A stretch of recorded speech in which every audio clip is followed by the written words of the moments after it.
ها به گوش برسه. الله اکبر. وحده لا شريك له إلها واحدا أحدا حيا قيوما دائما أبدا سرمدا وأشهد أن محمدا عبده ورسوله أرسله بالهدى ودين الحق ليظهره على الدين كله ولو كره الكافرون. الله أكبر. الله أكبر. اللهم صل على محمد وآل محمد وبارك على محمد وآل محمد وترحم على محمد وآل محمد وتحنن على محمد وآل محمد كأفضل ما صليت وباركت وترحمت وتحننت على إبراهيم وآل إبراهيم إنك حميد مجيد. وصل على جميع الأنبياء والمرسلين.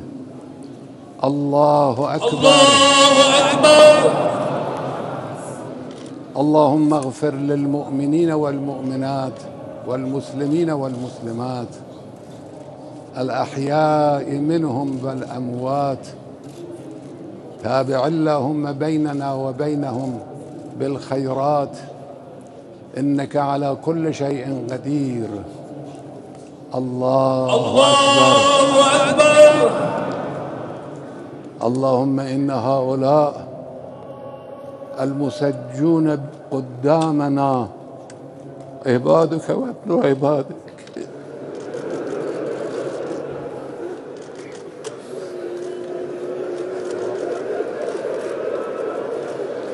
وابن إمائك نزلوا بك وأنت خير منزول به. اللهم إنهم محتاجون إلى رحمتك وأنت غني عن تعذيب عبادك. اللهم إن كانوا محسنين فزد في إحسانهم وإن كانوا مسيئين فتجاوز عنهم. اللهم إنا لا نعلم منهم إلا خير.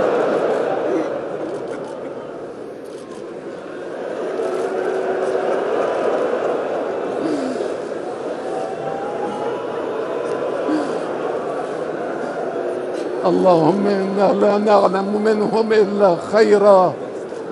اللهم إنا لا نعلم منهم إلا خيرا وأنت أعلم بهم منا. اللهم صل على محمد وآل محمد. اللهم أدخلهم في رحمتك برضوانك. اللهم إنك توفيتهم متلطخين بدمائهم في سبيل رضاك مستشهدين بين أيديهم مخلصين في ذلك لوجهك الكريم. اللهم فاعل درجاتهم واحشرهم مع محمد وآله الطاهرين وألحقنا بهم وارزقنا الشهادة في سبيلك يا مولاي.